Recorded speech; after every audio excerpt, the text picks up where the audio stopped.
La anarquía. Enrico Malatesta. Parte quinta. Suprimidos los gobiernos, y puesta la riqueza social a disposición de todo el mundo, bien pronto desaparecerían los antagonismos existentes entre los diferentes pueblos, y la guerra no tendría razón de ser. Diremos, además, que en el estado actual de la sociedad, cuando la revolución estalla en un país, si no haya inmediatamente eco en todas partes, encontrará seguramente tantas simpatías que un gobierno no osará enviar tropas al exterior, corriendo el riesgo de ver estallar la revolución en su propia casa. Admitamos, sin embargo, que los gobiernos de los países todavía no emancipados quisieran y pudieran intentar reducir a la esclavitud a un pueblo libre. ¿Tendría éste, por ventura, necesidad de un gobierno para defenderse? Para hacer la guerra, se requieren hombres que posean los conocimientos técnicos y geográficos del caso, y sobre todo, masas prontas a batirse. Un gobierno no puede aumentar la capacidad de aquellos ni la voluntad y el valor de éstas.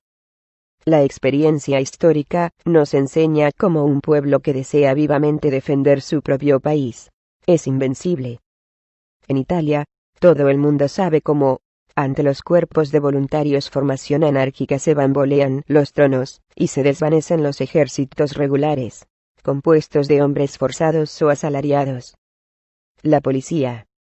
La justicia. Muchos se imaginan que, si no hubiera gendarmes, policías y jueces, cada uno sería libre de matar, de violar, y de vejar a su prójimo. Que los anarquistas, en nombre de sus principios, desearían el respeto para esta especial libertad que viola y destruye la libertad y la vida ajenas. Están casi persuadidos de que, después de haber destruido al gobierno y a la propiedad privada, consentiríamos impasibles la reconstitución de uno y de otra por respeto a la libertad de quienes experimentaran la necesidad de ser gobernantes y propietarios. Extraña manera, en verdad, de comprender nuestros ideales.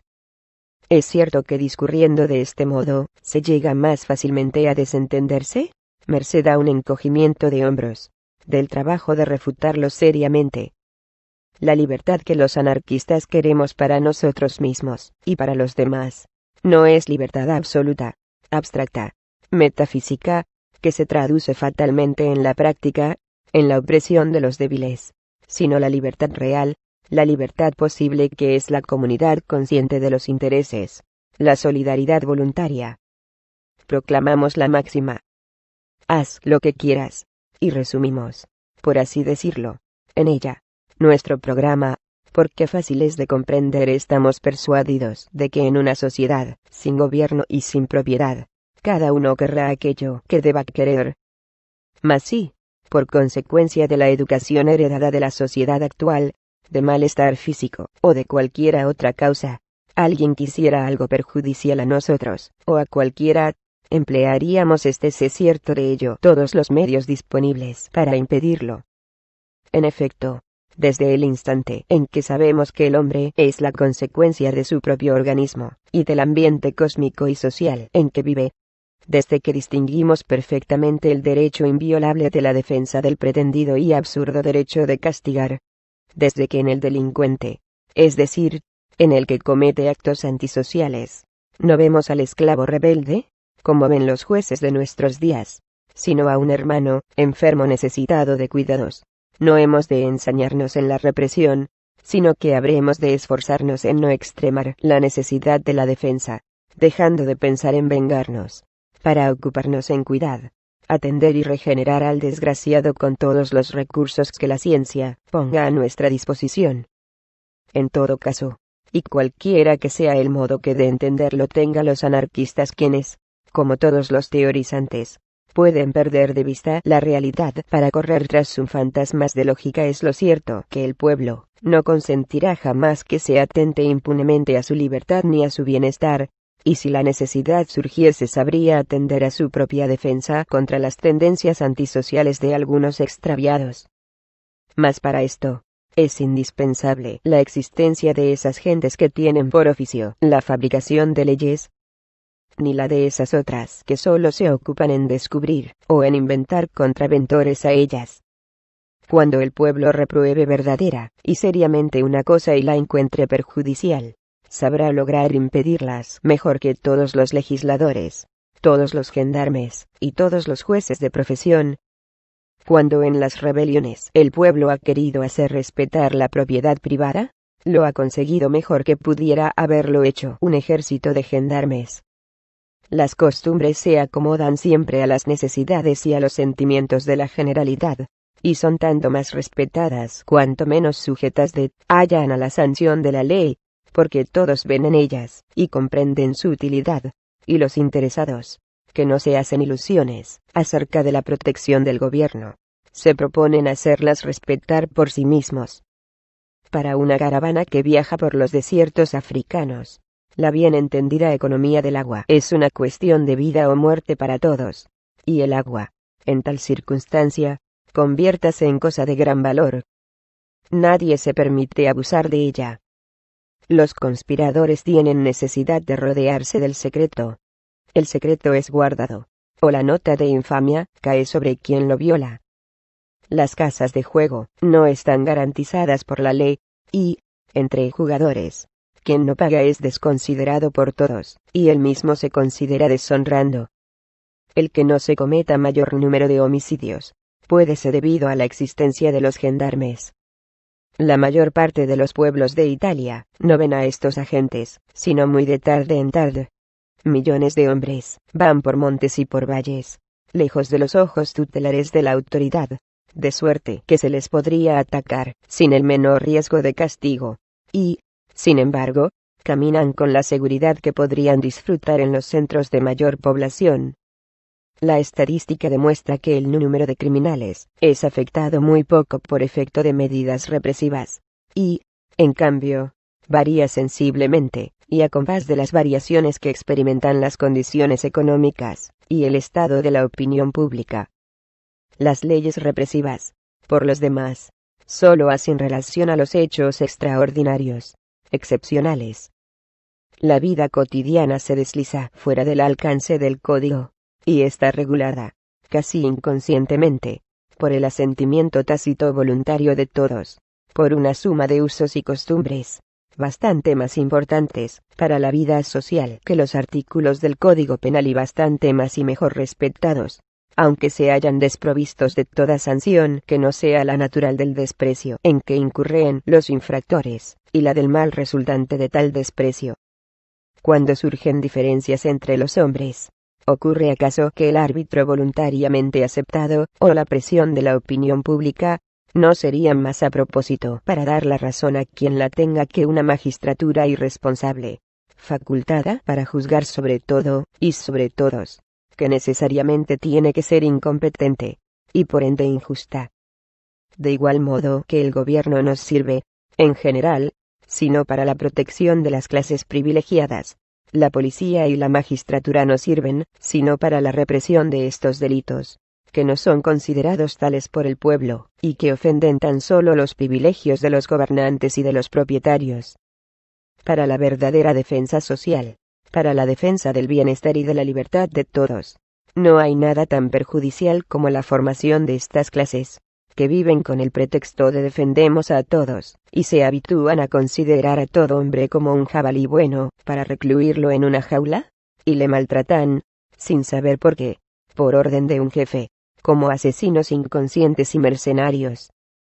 Y bien, se dice, la anarquía puede ser una forma perfecta de vida social, pero no queremos dar el salto a las tinieblas.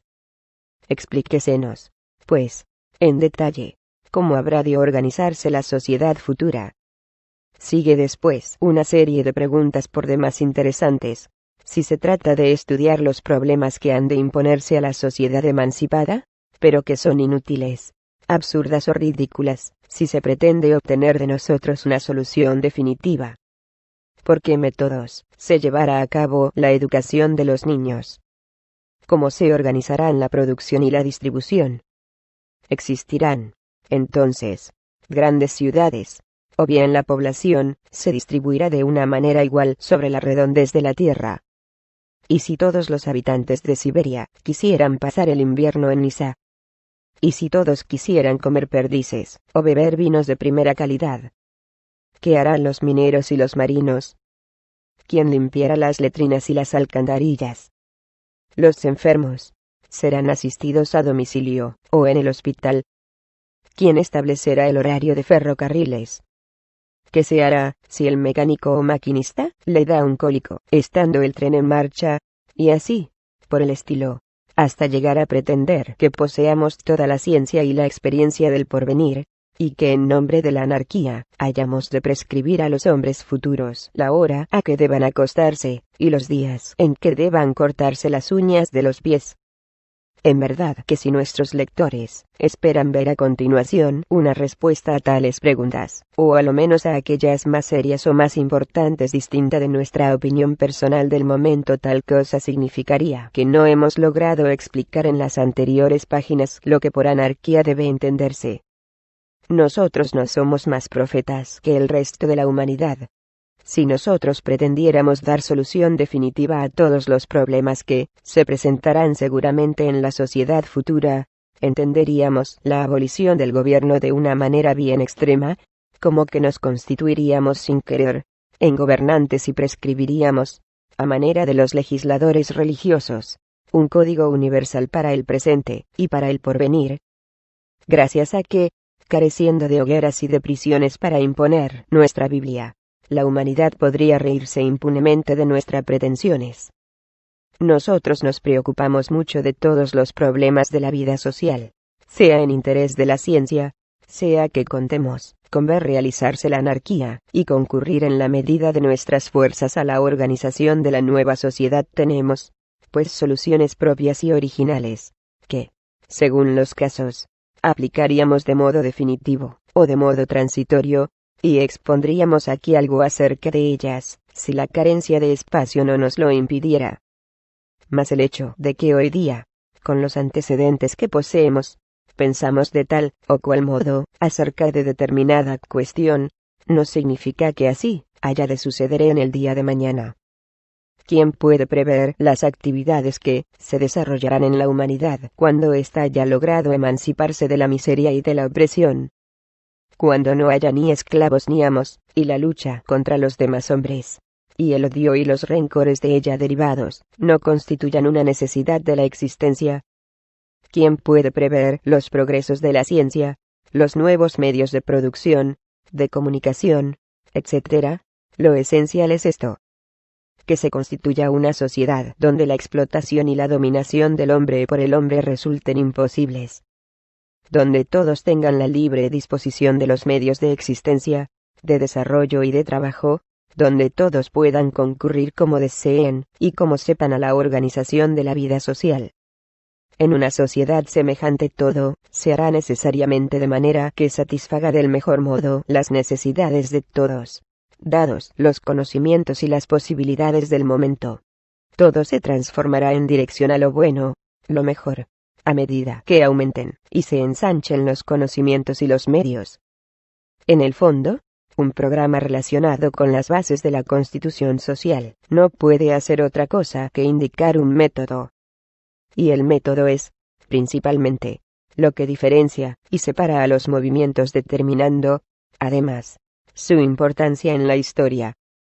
Abstracción hecha del método. Todos dicen que desean el bien de la humanidad, y muchos lo desean realmente. Los movimientos desaparecen, y con ellos desaparece, también, toda acción organizada con un determinado fin. Es menester, pues, considerar a la anarquía como un método. Los métodos de que los diversos movimientos no anarquistas esperan, o dicen esperar el mayor bienestar de todos y cada uno, pueden reducirse a dos: el autoritario y el llamado liberal. El primero confía a unos cuantos la dirección de la vida social, y conduce a la explotación y a la opresión de la masa por parte de unos pocos. El segundo lo confía a la libre iniciativa de los individuos y problema, si no la abolición, al menos la reducción del gobierno al mínimo posible de atribuciones. Como quiera que respeta la propiedad individual, que funde por completo en el principio de cada uno para sí, y, por ende, en la concurrencia entre los hombres, Su libertad no es, sino la libertad para los fuertes, y para los propietarios, de oprimir y explotar a los débiles, a los que no poseen nada. Lejos de producir la armonía, tiende siempre a aumentar la distancia entre ricos y pobres, y conduce lógicamente a la explotación y a la dominación, o sea, a la autoridad. Este segundo método, es decir, el liberalismo, viene a ser teóricamente una especie de anarquía sin socialismo, y por tanto no es más que una mentira, un engaño, puesto que la libertad no puede existir sin la igualdad. La anarquía verdadera es inconcebible fuera de la solidaridad, fuera del socialismo. La crítica que los liberales hacen del gobierno se reduce a querer despojarle de un cierto número de atribuciones, pero no pueden atacar las funciones represivas que son de su esencia. Por cuento sin gendarmes, el propietario no podría existir, y hasta la fuerza represiva del gobierno debe siempre crecer a medida que crecen, por efecto de la libre ocurrencia, la desarmonía y la desigualdad. Los anarquistas presentan un método nuevo. La iniciativa libre de todos y libre pacto, después de que la propiedad privada individual, abolida revolucionariamente, todos hayamos sido puestos en condiciones iguales de poder disponer de la riqueza social. No dando pie este método a la reconstrucción de la propiedad individual, debe conducir por el camino de la libre asociación al triunfo completo del principio de solidaridad. Considerando las cosas desde este punto de vista, se ve que todos los problemas que se suscitan a fin de combatir las ideas anarquistas son, por el contrario, un argumento más a favor de la anarquía, puesto que ésta indica por sí sola el camino que debe seguirse para hallar experimentalmente la solución que mejor responda a los postulados de la ciencia y a las necesidades y sentimientos de todos. ¿Cómo se educará a los niños? No lo sabemos ni necesitamos saberlo. Los padres, los pedagogos, y todos cuantos se interesen por la suerte de las futuras generaciones, se reunirán, discutirán, y unidos o divididos en diversas opiniones pondrán en práctica los sistemas de enseñanza que estimen más convenientes. Y constatado por la experiencia, el sistema mejor concluirá por triunfar. Esto mismo es aplicable a cuantos problemas puedan presentarse. Resulta de aquí lo que ya hemos dicho antes, que la anarquía, tal cual la concibe el movimiento anarquista, y tal como puede ser comprendida, se basa en el socialismo. Y si no existieran escuelas socialistas que escinden artificiosamente la unidad natural de la cuestión social, considerando solo algunas partes o aspectos de ellas, si no existieran los equívocos por medio de los cuales se trata de cortar el paso a la revolución social, podríamos afirmar que anarquía es sinónimo de socialismo, puesto que una y otro significan la abolición de la dominación y de la explotación del hombre por el hombre. Practíquense por medio de los engaños, por la fuerza de las bayonetas, o por medio del acaparamiento de los medios de existencia. La anarquía, de igual modo que el socialismo, tiene como base, como punto de partida, y como medio necesario, la igualdad de condiciones, por faro la solidaridad, y por método la libertad. La anarquía no es la perfección, no es el ideal absoluto que, como el horizonte, se aleja a medida que avanzamos, pero es ciertamente el camino abierto a todos los progresos, a todos los perfeccionamientos, realizables en interés de todos. Establecido ya que la anarquía es el solo modo de vida social que conduce y facilita el mayor bienestar para todos los hombres, por ser el único capaz de destruir toda clase interesada en mantener oprimida y en mísera condición a la masa humana. Demostrado que la anarquía es posible, desde el momento en que se limita, en resumen, a desembarazar a la humanidad del obstáculo, gobierno contra el que siempre ha tenido que luchar para avanzar en su penoso trabajo. Establecido todo esto, hagamos constar que los autoritarios de la libertad y de la justicia tienen miedo a la libertad y no saben decidirse a concebir una humanidad viviendo y marchando, sin tutores y sin pastores. Estrechados de cerca por la verdad, solicitan estos individuos el aplazamiento indefinido de la solución del asunto. He aquí la substancia de los argumentos que se nos oponen al llegar a este punto concreto de la discusión. Esta sociedad, sin gobierno, que se rige por medio de la cooperación libre y voluntaria. Esta sociedad que se confía de modo absoluto a la acción espontánea de los intereses, y que se halla enteramente fundada en la solidaridad, y en el amor. Es, en verdad, un ideal muy bello, pero que, como todos los ideales, permanece en el estado de nebulosidad.